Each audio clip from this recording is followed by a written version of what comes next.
ఆ,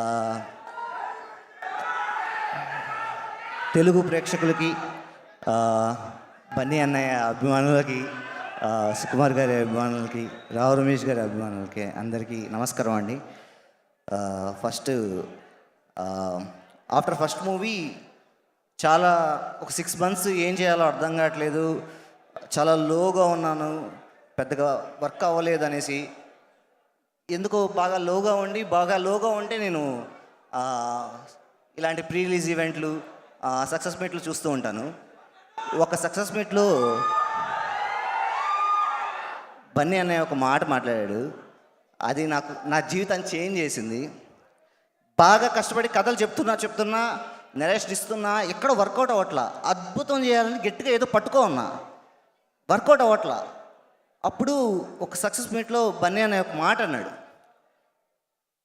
అద్భుతం జరగాలంటే పట్టుకోకూడదు, వదిలేయాలన్నాడు. ఆ ఒక్క మాట విని అంతా వదిలేసి రిలాక్స్ అయ్యా. 1 monthలో మారుతినగర్ సుబ్రహ్మణ్యం స్టోరీ వచ్చింది. 2nd monthలో షూట్కి వెళ్ళా.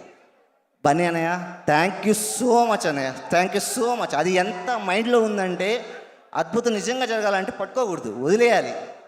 థ్యాంక్ యూ సో మచ్ అన్నయ్య, thank you so much. And Sukumar గారు నాకు నేను ఆయనకి ఏకలవ్య శిష్యుడిని. గురు సాక్షాత్ పరబ్రహ్మ అంటారు కదా, గురువు దేవుడు ఎందుకు అవుతాడు అనుకున్నాను. గురువు చదువు నేర్పిస్తాడు, ఎలా బతకాలని నేర్పిస్తాడు, జీవితాన్ని ఇవ్వడు కదా అనుకున్నాను. సార్ మీరు నాకు జీవితం ఇచ్చారు సార్, ఇప్పుడు ఇచ్చేశారు సార్ నాకు జీవితం. Thank you sir, thank you so much sir. Kavitha గారు,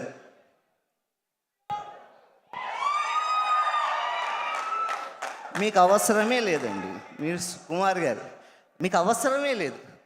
మీరు మాతో పాటు నడిచారు, కష్టపడ్డారు, ఇక్కడ వరకు తీసుకొచ్చారు. ఎలా చెప్పాలి మీ గురించి? బట్ అంటే నిజంగా అవ్వకూడదు అనుకున్నాను, అలా కావట్లేదు అంతే అండి. Thank you so much. Ramesh గారి గురించి, నాకు రమేష్ గారు అంటే ఎంఎస్ ధోని లాగా.